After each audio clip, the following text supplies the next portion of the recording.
Welcome back to American Agenda. Bob Sellers here with Heather Childers. After 3 weeks of emotional testimony, the jury is finally deliberating in the trial of former police officer Derek Chauvin. America is bracing for unrest as we have seen multiple nights of violent protesting, and the verdict is still hanging in the balance. What can we expect to happen once the jury does reach a verdict? Joining us now to discuss, former CIA agent Mike Baker. Mike, what kind of preparation does law enforcement do for this? And as somebody who's been in the intelligence community, do they play a role in this? Well, intelligence plays a role, not necessarily the intel community, but certainly, major police departments, especially a place like New York City, Los Angeles, Chicago. They have their own intel divisions. So that information helps to inform their expectations for what they may see during the course of the week or next week. It helps to inform their understanding of plans and potential motivations of some of the individuals who we know from the past year, for instance, have been engaging in violence or trying to hijack what otherwise it could be peaceful protests. So look, the police are essentially, they're walking a very fine line here. They need to have a show of force, barricades around police precincts, efforts to protect other federal and state buildings, personnel out on the streets to the degree they have those resources. And yet at the same time, they need to somehow display the optic of restraint, meaning they are fine with encouraging peaceful protests. That's part of what America's built on. But they need to be able to allow that to happen and then be willing and able to take control should things start to head south and get violent. And how difficult is it to anticipate that moment before it happens? Right. That's a great question, and one that they grapple with regardless of the size of the police force. It's a problem because there are elements, and we know this from this past year and previous protests in the past.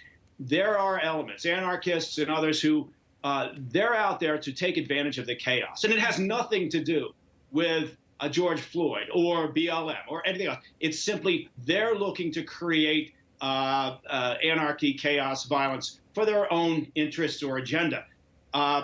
How they prepare to do that and when they try to do that, when a protest that's otherwise peaceful starts to veer off course and you start to move towards more of what we've seen, unfortunately, when there's looting, when there's rioting, when public property or businesses are destroyed, that is a very difficult moment to identify when you need to come in and with a show of force.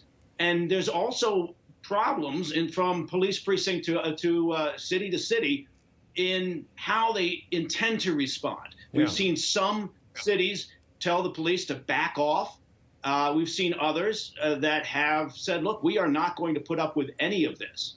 Yeah, and let's talk about that in Florida. Ron DeSantis, the governor down there, they and obviously the legislature there, the governor signed a new law to criminalize rioting, which seems like, if you're doing certain things like looting and committing violence, that's illegal. Right. But they've gone to that extra step. I will not allow this kind of violence to occur here in Florida. The legislation announced today will not only combat rioting and looting, but also protect the men and women in law enforcement that wake up every day to keep us safe. Let's listen to what he had to say about it also.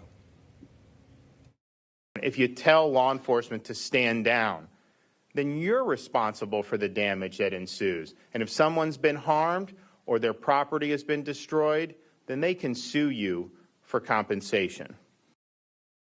The right approach, Mike?